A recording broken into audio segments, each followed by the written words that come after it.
नमस्कार विद्यार्थी मित्रांनो, course number 209 understanding of self या अंतर्गत जे ओरिएंटेशन आपले झालेलं आहे तर त्याच्यावर आधारित आपली फर्स्ट ॲक्टिव्हिटी आज आपण या ठिकाणी घेणार आहोत। फर्स्ट ॲक्टिव्हिटीचं नाव आहे sort analysis, SWOT sort analysis. या सॉर्ट ॲनालिसिसमध्ये या ॲक्टिव्हिटीमध्ये आपल्याला सॉर्ट ॲनालिसिसचा अर्थ समजावून घ्यायचा आहे। त्याचबरोबर शिक्षक म्हणून सॉर्ट ॲनालिसिस आपण कसं केलं पाहिजे आणि याचं रिपोर्ट रायटिंग कोर्स नंबर 209 अंतर्गत कसं करायचं आहे याबाबत माहिती घेणार आहोत। सर्वप्रथम सॉर्ट ॲनालिसिस म्हणजे काय हे समजावून घेताना SWOT याचा जो लॉंग फॉर्म आहे तो आपण इथे बघणार आहोत। S म्हणजे स्ट्रेंथ म्हणजेच बलस्थानं, W म्हणजे विकनेसेस ज्याला कमतरता असं आपण म्हणतो, O म्हणजे ऑपॉर्च्युनिटीज म्हणजे उपलब्ध ज्या संधी आहेत त्या, आणि T म्हणजे थ्रेट्स म्हणजेच धोके। याचा सविस्तर अभ्यास करताना त्याचा अर्थ आपल्याला समजावून घेणं गरजेचं आहे। एस म्हणजे स्ट्रेंथ म्हणजेच बलस्थानं, मग ही बलस्थानं कोणाची तर ती स्वतःची किंवा ज्या संस्थेत आपण काम करत आहोत त्या संस्थेची ही बलस्थानं असू शकतात, ज्याच्यामध्ये सहकार्यात्मक तत्वावर उद्दिष्ट गाठण्यात मदत करणारी आपली बलस्थाने ही आपण या ठिकाणी ओळखावायची आहेत। W म्हणजे विकनेसेस ज्याला आपण कमतरता असं संबोधलेलं आहे, त्याचबरोबर यामध्ये समस्या किंवा उणिवांची जाणीव सुद्धा या ठिकाणी अपेक्षित आहे आणि आपल्या चांगल्या कामात अडचणी निर्माण करणारा हा घटक हा विकनेस म्हणून ओळखला जातो, मग तो संस्थेचा असू शकतो किंवा स्वतःचा असू शकतो।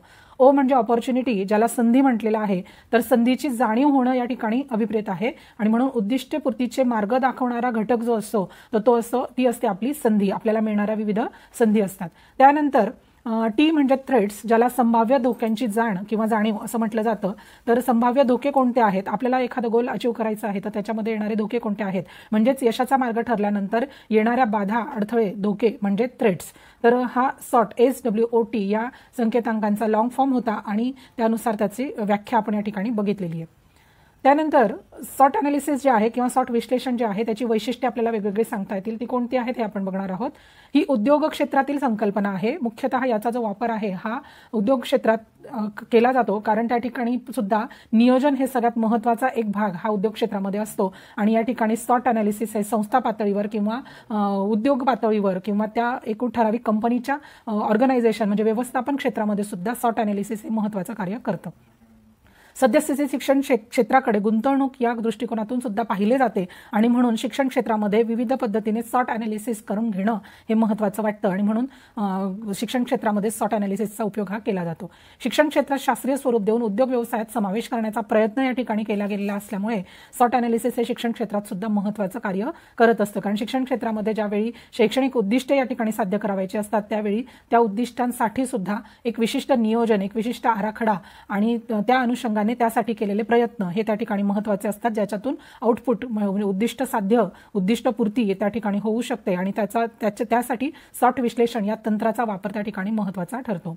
दुसरा आहे शिक्षण क्षेत्रात मानवी घटक प्रभावी असल्यामुळे यशस्वीता अधिक असते।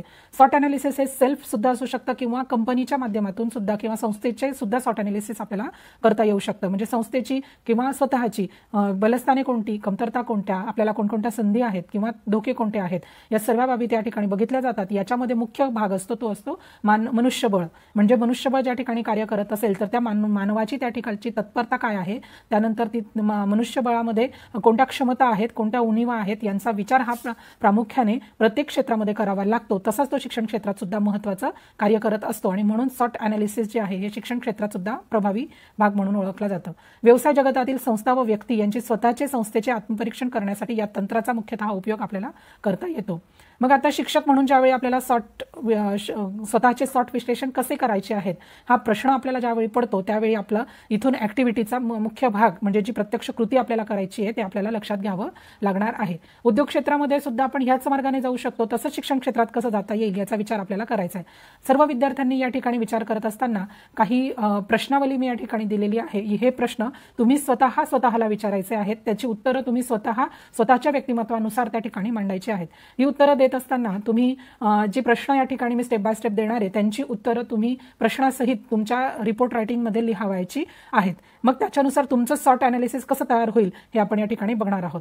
सर्वप्रथम स्ट्रेंथ या घटकावर आधारित काही प्रश्न मी इथे टाकलेले आहेत। माझ्यामध्ये कोणत्या क्षमता आणि कौशल्य आहेत, तर याचं उत्तर देताना तुम्ही स्वतःचं आत्मपरीक्षण करायचं आहे आणि स्वतःच्या आत्मपरीक्षणानुसार जसं माझ्यामध्ये क्षमता किंवा कौशल्य आहेत, कोणत्या क्षमता आहेत, वक्तृत्व कौशल्य माझ्याकडे आहेत, चांगलं बोलण्याच्या, शुद्ध बोलण्याच्या, स्पष्ट बोलण्याच्या क्षमता माझ्यामध्ये आहेत, किंवा इतर कोणत्याही निबंध लेखन असेल, तुमच्यामध्ये असणाऱ्या विविध स्किल जे तुम्ही डेव्हलप केलेलं आहे, कम्प्युटर वापरणं असेल, टेक्नॉलॉजीचा चांगला वापर तुम्ही करू शकत असाल, असं क्षमता आणि तुमची कौशल्य या ठिकाणी तुमचं कम्युनिकेशन स्किल चांगलं असेल तर ही सुद्धा एक चांगली क्षमता तुमच्यामध्ये आहे. तुम्ही उत्तम घर सांभाळत असाल, तुम्ही उत्तम कार्य, ज्या पण कार्यामध्ये तुम्ही असाल, ज्या ऑफिसमध्ये तुम्ही असाल त्या ठिकाणचं उत्तम कार्य तुम्ही करू शकत असाल तर त्या ठिकाणी त्या तुमच्या क्षमता किंवा तुमचं कौशल्य त्या ठिकाणी आहे असं त्या ठिकाणी गृहीत धरता येईल. आणि मग एक शिक्षक म्हणून तुमच्याकडे त्या क्षमता कोणत्या आणि कौशल्य कोणते आहेत, एक व्यक्ती म्हणून तुमच्याकडे कोणत्या क्षमता आणि कौशल्य आहेत की जे एक शिक्षकी पेशासाठी आवश्यक आहे, अशा कौशल्य आणि क्षमतांची नोंद तुम्हाला या प्रश्नामध्ये करायची. तर तुमच्या क्षमता ओळखल्यानंतर मी कोणत्या क्षेत्रात यशस्वी होऊ शकते किंवा शकतो, फक्त शिक्षण क्षेत्रच नाही तर शिक्षणशास्त्राचा अभ्यास तुम्ही बीएडमध्ये करत आहात तर याचा उपयोग करून तुम्ही आणखी कोणत्या कोणत्या क्षेत्रामध्ये तुम्ही निपुण होऊ शकता याचा सुद्धा अंतर्भाव तिथे करायचा आहे. माझ्यातील उत्कृष्ट किंवा सर्वोत्तम गुण कोणते, आपल्याकडे अनेक गुण असतात किंवा अनेक गोष्टी आपल्याकडे असतात तर त्याच्यामध्ये कोणत्या कोणत्या गोष्टी जास्त चांगल्या आहेत तर याचा आपल्याला एक लिस्ट त्या ठिकाणी किंवा यादी त्या ठिकाणी तयार करता आली पाहिजे. माझ्याकडे 10 गुण आहेत पण त्या 10 गुणांमधला हा गुण माझा सर्वोत्तम आहे किंवा उत्कृष्ट आहे तर त्या ठिकाणी तुमच्याकडे सिन्सिअरिटी असेल, पंक्च्युअलिटी असेल, तुम्ही खूप शिस्तप्रिय असाल तर हा उत्तम गुण आहे तर हा सुद्धा गुण तुम्हाला तुमच्यामधला ओळखता आला पाहिजे. असा विचार तुम्ही त्या ठिकाणी ज्यावेळी या प्रश्नाचं उत्तर देणार आहात त्यावेळी तिथे करायचा आहे. त्यानंतर माझ्यामध्ये असणारे व्यक्तिगत गुण कोणते, तुम्ही सामाजिक गोष्टींचा विचार करून तुम्ही काही तुमचे क्षमता किंवा गुण तिथे मांडलेले असतील तर ज्यावेळी तुम्ही या सर्व प्रश्नांचं उत्तर देणार आहात त्यावेळी तुम्ही स्वतः सक्सेसच्या दृष्टीने किंवा एका विशिष्ट उद्दिष्टाच्या दृष्टीने पुढे सरकणार आहात ज्यावेळी तुम्हाला स्वतःमधल्या स्ट्रेंथ कळतील त्यावेळी. आणि मग हे स्ट्रेंथ समजून घेण्यासाठी तुम्हाला स्वतःला आत्मपरीक्षण करून या प्रश्नांची उत्तरं प्रामाणिकपणे मांडणं या ठिकाणी अपेक्षित आहे आणि हे सुद्धा तुम्हाला रिपोर्ट रायटिंगमध्ये तिथे स्वतःचं विश्लेषण करताना लिहायचं आहे. त्यानंतर पुढील भाग आहे तो म्हणजे विकनेसेसचा. मग आता कमतरता कोणत्या आहेत तर कोणते नकारात्मक विचार माझ्यामध्ये आहेत याचा प्रश्न तुम्हाला स्वतःला करायचा आहे. अनेकांना भीती वाटत असते एखाद्या ठिकाणी जाण्याची किंवा ऑफिसमध्ये गेल्यानंतर आपल्या स्टाफमध्ये अनेक विद्यार्थी स्टाफमध्ये येताना घाबरतात, प्राध्यापकांशी बोलायला सुद्धा त्यांना भीती वाटत असते, आपल्याला बोलता येईल का, आपल्याला जमेल का, असे नाना विविध प्रश्न त्यांच्यासमोर असतात आणि यामुळे काय होतं की महत्त्वाचा भाग जो आहे तो त्या ठिकाणी सोडून इतर गोष्टीवरच जास्त कॉन्सन्ट्रेशन होतं आणि तिथपर्यंत पोहोचण्याच्या आधीच आपण खचलेलो असतो. तर असे नकारात्मक काही विचार असतात तर ते कोणते आहेत हे सुद्धा प्रामाणिकपणे या ठिकाणी मांडायचे आहेत. माझ्या क्षमतांमध्ये कोणत्या बाबींची कमतरता आहे हे सुद्धा आपण या ठिकाणी मांडणं गरजेचं आहे. कारण व्यक्ती स्वसंकल्पना ही जी कन्सेप्ट तुम्ही ओरिएंटेशनमध्ये पाहिली तर स्वसंकल्पना आपल्याला काय सांगते की स्वसंकल्पनेमध्ये तुम्ही आधी स्वतःला ओळखायला लागा, आपण काय आहोत, आपण कुठे आहोत, या ठिकाणी आपल्या क्षमता कोणत्या आहेत, आपल्यामध्ये कोणत्या क्षमता आहेत किंवा उणीवा कोणत्या आहेत. माणूस हा स्वतःला खूप चांगल्या प्रकारे ओळखत असतो आणि असं म्हटलं जातं की व्यक्ती जी आहे ही फक्त स्वतःच्या मनाशी सर्वात जास्त खरं बोलत असते. तर तसं तुम्ही या ठिकाणी स्वतःच्या मनाशी संवाद साधायचा आहे आणि मग स्वतःला प्रश्न करायचा आहे की माझ्यामध्ये या क्षमता नाही आहेत किंवा त्याच्यामध्ये कमतरता आहेत, त्यानुसार त्या ठिकाणी उत्तर तुम्ही लिहायचं आहे. मला कोणते कौशल्य संपादित करायचे आहेत, जर मला शिक्षक व्हायचं असेल आणि शिक्षकी पेशामध्ये मला काम करायचं असेल तर त्या ठिकाणी माझ्यामध्ये कोणते कौशल्य संपादित केले पाहिजे याचा सुद्धा विचार तुम्ही त्या ठिकाणी करणं अपेक्षित आहे. एखाद्याला खूप चांगलं मांडता येतं, लिहिता येतं, परंतु बोलताना मात्र तो अडखळत असतो किंवा 100 लोकांमध्ये बोलायला तर ती व्यक्ती थोडीशी कचरत असते किंवा तिला बोलता येत नसतं तर तिथे कॉन्फिडन्स लेवल त्यांचा कमी पडत असतो. मग हे कौशल्य संपादित करणं ही गरजेची गोष्ट असते. तर अशा गोष्टी तुम्ही त्या ठिकाणी मांडू शकता. एकच गोष्ट मांडली पाहिजे असं नाही, तुमच्यामध्ये असणाऱ्या सगळ्या नकारात्मक किंवा क्षमतांची कमतरता किंवा विविध कौशल्य जी तुम्हाला संपादित करायची अशा विविध कौशल्यांचा त्या ठिकाणी संदर्भ तुम्ही देऊ शकता. त्यानंतर एक बाब असते की जी आपण ज्यावेळी विकनेसेस आपले शोधतो त्यावेळी आपण आपले विकनेसेस हे नेहमी हाईड करण्याचा प्रयत्न करत असतो. जगाला आपण खूप खुश आहोत, आनंदी आहोत किंवा मला हे खूप छान जमतंय असं दाखवण्याचा आपण प्रयत्न करतो, पण त्याच्या मागचा चेहरा जर तुम्ही या चित्रामध्ये पाहिला तर आपल्याला असं जाणवतं की आपण कुठेतरी स्वतःला झाकून टाकतोय आणि मात्र हे जे माझ्यामध्ये असणाऱ्या क्षमता ती कमतरतेमुळे आपण त्यांना जर झाकून टाकलं तर त्याचं कुठेतरी दमन होतं आणि मात्र जी प्रगती किंवा जे एक यश आपल्याला मिळवायचं असतं तिथपर्यंत आपण पोहोचू शकत नाही. आणि म्हणून या ज्या प्रश्नांना उत्तर द्यायचं आहे हे खऱ्या अर्थाने तुम्ही तुमच्या मनाशी संवाद साधून प्रामाणिकपणे जर दिलीत तर तुमच्यातल्या कमतरता ह्या आधी तुमच्या समोर लेखी स्वरूपामध्ये येणार आहेत जे आपल्याला या ठिकाणी करायचं आहे. शॉर्ट ॲनालिसिस कसं तयार केलं जातं तर एकूण तुम्ही पूर्ण प्रॅक्टिकल लिहिल्यानंतर हे शॉर्ट ॲनालिसिस कसं तयार होतं याच्या संदर्भात आपण बघतो आहोत. एक सॅम्पल आहे, इथे स्ट्रेंथ दाखवलेलं आहे विकनेसेस आहेत, थ्रेट्स आहेत, अपॉर्च्युनिटीज आहेत, थ्रेट्स आहेत आणि विकनेसेस ज्या आहेत त्या हाईड करून ठेवलेल्या आहेत, झाकून ठेवलेल्या आहेत. तर मग त्या अशा पद्धतीने सुद्धा आपण त्या ठिकाणी दाखवू शकतो. हे एक सॅम्पल ओपन केल्यानंतर त्या ठिकाणी विकनेसेस ज्या आहेत तर त्या ठिकाणी लिहिलेल्या आहेत. अशा चारही बाबी स्ट्रेंथ, विकनेस, त्यानंतर अपॉर्च्युनिटी आणि थ्रेट्स तुम्ही मांडायच्या आहेत. असं हे एक सॅम्पल मी तुम्हाला या ठिकाणी दाखवलेलं आहे. तुम्ही याच पद्धतीने केलं पाहिजे असं नाही. सॉर्ट ॲनालिसिसचे हे दुसरे सॅम्पल मी आपल्यास दाखवते. फुलपाखराचा आकार यांनी दिलेला आहे. स्ट्रेंथ या ओपन दाखवलेल्या आहेत. त्यानंतर अपॉर्च्युनिटीज आहेत, थ्रेट्स आहेत, ह्या पण त्यांनी वेगवेगळ्या सिम्बॉलिक पॅटर्नमध्ये दाखवलेले आहेत. विकनेसेस मात्र जसं मी म्हटलं की ते हाईड करून ठेवायचे, तर त्यांनी इथे एक बॉक्स तयार केलेला होता ज्याच्यामध्ये त्यांच्या विकनेसेस ज्या आहेत त्या आतमध्ये लपवून ठेवलेल्या त्यांनी आहेत. जेव्हा व्यक्ती विकनेसेसवर मात करते तेव्हा ती अचिव्हमेंट करू शकते असा याच्या मागचा उद्देश आहे आणि म्हणून त्या सॅम्पलमध्ये सुद्धा हाईड करून ठेवलेल्या आहेत. एका फुलपाखराचा आकार त्यांनी इथे दिलेला आहे. आणखी एक सॅम्पल आपण या ठिकाणी बघणार आहोत. नवीन सॅम्पल आपण इथे बघणार आहोत. यामध्ये एक जुन्या पत्रिकेचा वापर त्यांनी केलेला आहे. यामध्ये त्यांनी काही कलाकृती इथे केलेली आहे. हेडिंग्स दिलेले आहेत, strength, weaknesses, opportunity and threats या पद्धतीने. नंतर फ्लॉवर्समध्ये त्यांनी इथे दाखवलेले स्ट्रेंथ कोणते कोणते आहे, फुलामध्ये ते उमललेले असे दाखवलेले आहेत. नंतर अपॉर्च्युनिटीज त्यांनी दाखवलेल्या आहेत.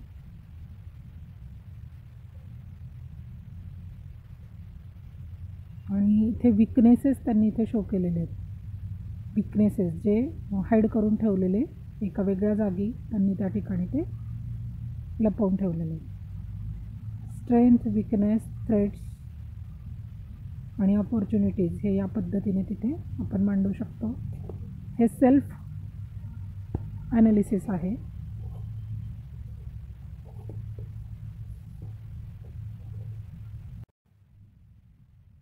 हे चौथं एक सॅम्पल तुम्हाला दाखवते. याच्यात पण स्ट्रेंथ असतील, अपॉर्च्युनिटीज असतील, थ्रेट्स असतील, हे या पद्धतीने सॅम्पल तयार करण्यात आलेलं आहे. अपॉर्च्युनिटी, थ्रेट्स आणि स्ट्रेंथ या पद्धतीने.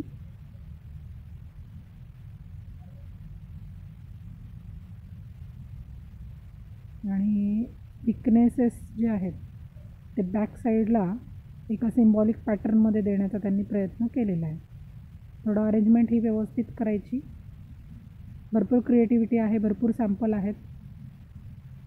कन्सेप्ट लक्षात घ्यायचे. विकनेसेस आपल्याला हाईड करायचे असतात. जनरली एक थिंकिंग विकनेसेस आपण हाईड करतो आणि मग त्याच्यावर अचिव्हमेंट करतो. ते केव्हा हाईड नाही करायचे, तर त्याच्यावर अचिव्हमेंट करायची. निगेटिव्ह थिंकिंग असेल, हॉट टेम्पर, शॉर्ट टेम्पर्ड, नंतर टायर्ड, थकवा लवकर येत असेल, या पद्धतीने त्यांचे आपल्या स्वतःचे विकनेसेस या ठिकाणी हाईड करून ठेवण्यात आलेले आहेत. ही पण एक सॅम्पल आहे. असे अनेक जे मेथड्स आहेत त्या तुम्ही वापरू शकता. इथे स्वतःच्या क्रिएटिव्हिटीनुसार तयार करू शकता.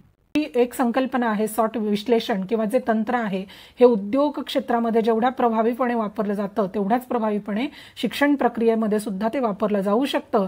आणि तुम्ही होऊ घातलेले शिक्षक आहात, तर या ॲक्टिव्हिटी मागचा उद्देशच हा आहे की ज्यावेळी तुम्ही सॉर्ट ॲनालिसिस करणार आहात त्यावेळी तुमच्यामध्ये स्वतःच्या बलस्थाने, स्वतःच्या कमतरता, तुम्हाला असणाऱ्या संधी कोणत्या आहेत आणि त्याच्यात असणारे धोके कोणते आहेत हे जर तुम्हाला आजच्या पातळीवर, आजच्या या ट्रेनिंग कॉलेजमध्ये जर तुम्हाला हे कळालं तर तुम्ही निश्चितच एक चांगले अध्यापन करणारे शिक्षक म्हणून पुढे ओळखले जाऊ शकता.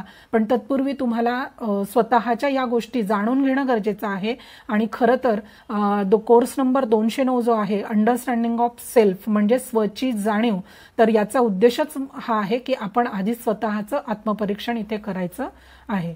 आणि मग यानुसार आपलं व्यक्तिमत्वाचे जे विविध पैलू आहेत तर त्याचा विकास कसा साधायचा हे आपल्याला या ऍक्टिव्हिटीमधून करायला मिळणार आहे. तर या ठिकाणी आपण ओरिएंटेशन घेतलेलं होतं, ते होतं स्वसंकल्पना आणि स्व आदर. त्याच्यावर आधारित ही ऍक्टिव्हिटी आहे, ज्याच्यामध्ये आपण सॉट अनालिसिस करणार आहोत. आणि सॉट अनालिसिस करण्याचा उद्देश आहे की स्वतःची जाणीव करून घेणे. तर या पद्धतीने आपण सर्वांनी सॉट विश्लेषण करायचं आहे आणि त्यानुसार तिथे रिपोर्ट रायटिंग करायचं आहे. रिपोर्ट रायटिंगचे मुद्दे मी ज्या पद्धतीने ओरिएंटेशनचे दिलेले होते तसेच ते सॉट विश्लेषणाचे सुद्धा आहेत. आपण आत्ताच कोर्स नंबर 209 अंतर्गत ऍक्टिव्हिटी नंबर 1 जी आहे सॉट अनालिसिस याच्या संदर्भात ती ऍक्टिव्हिटी कशी तयार करायची याची माहिती घेतली. आता ऍक्च्युअल रिपोर्ट रायटिंग तुम्ही कसं केलं पाहिजे याबाबत तुम्हाला या ठिकाणी माहिती देण्यात येत आहे. तर लिखाणाचे जे मुद्दे आहेत हे ओरिएंटेशनचे जे मुद्दे होते त्याचप्रमाणे ऍक्टिव्हिटीचे सुद्धा आहेत. तर यामध्ये ऍक्टिव्हिटीचं टायटल, टाइम, डेट आणि रिसोर्स पर्सन जे असतील तर त्या ठिकाणी त्यांचं नाव लिहायचं आहे. तर रिसोर्स पर्सन म्हणून ऍक्टिव्हिटीसाठी सॉट अनालिसिससाठी इथे मी रिसोर्स पर्सन म्हणून होते, त्यामुळे या ठिकाणी तुम्ही माझं नाव या ठिकाणी टाकायचं आहे. ऑब्जेक्टिव्ह ऑफ द जी ॲक्टिव्हिटी आहे तर इथे ओरिएंटेशन आहे, तर ॲक्च्युली आपल्याला तिथे ॲक्टिव्हिटी असं लिहायचं आहे. ऑब्जेक्टिव्ह ऑफ द ॲक्टिव्हिटी जे नवीन वहीमध्ये तुमचे जर्नल जे तुम्हाला देण्यात आलेले आहे त्याच्यामध्ये ती व्यवस्था आहे.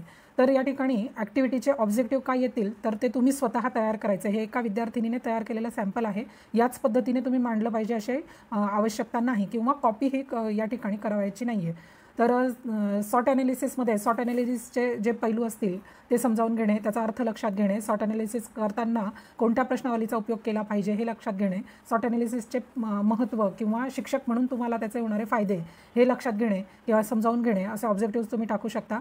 Detail description of opinion or क्रिटिसिझम्समध्ये मी जे तुम्हाला ॲक्टिव्हिटी सॉट अनालिसिस संदर्भात जे मार्गदर्शन यामध्ये केलेलं आहे त्यानुसार त्याचं डिटेलिंग तुम्ही त्या ठिकाणी टाकायचं आहे. नंतर आउटपुट ऑफ द ओरिएंटेशन आणि रिफ्लेक्शन ऑफ द ओरिएंटेशन हे दोन मुद्दे लिहिण्याच्या आधी मात्र तुम्हाला एक करावं लागणार आहे की तुम्हाला सॉट अनालिसिससाठी जे मी प्रश्नावली दिली आणि त्याच्यावर आपण जी सविस्तर चर्चा केली तर त्यावर आधारित उत्तरं आधी तुम्हाला तिथे मांडणं अपेक्षित आहे. ते तुम्ही त्याच ठिकाणी मांडायचे. मग ते कमतरता असतील, संधी असतील, थ्रेट्स असतील, यानुसार ते झाल्यानंतर तुम्ही त्याचं सॉट अनालिसिसचं मॉडेल तयार करणार आहात, ज्याचा व्हिडिओसुद्धा मी याच्यामध्ये तुम्हाला दाखवलेला आहे. तर ते तुमचं मॉडेल तयार करून झाल्यानंतर खऱ्या अर्थाने तुम्ही जे आउटपुट या ठिकाणी तिसरा मुद्दा दिलेला आहे आउटपुट ऑफ द ओरिएंटेशन तर हे तुम्ही लिहू शकणार आहात, कारण तुम्ही ते प्रत्यक्ष स्वतः केलेलं असणार आहे आणि त्याच्यानंतर आलेला अनुभव तुम्ही तिथे मांडावायचा आहे. मग हा आलेला अनुभव जो असेल तुमचा तो रिफ्लेक्शन ऑफ द ओरिएंटेशनमध्ये तो तुम्हाला सविस्तर लिहायचा आहे.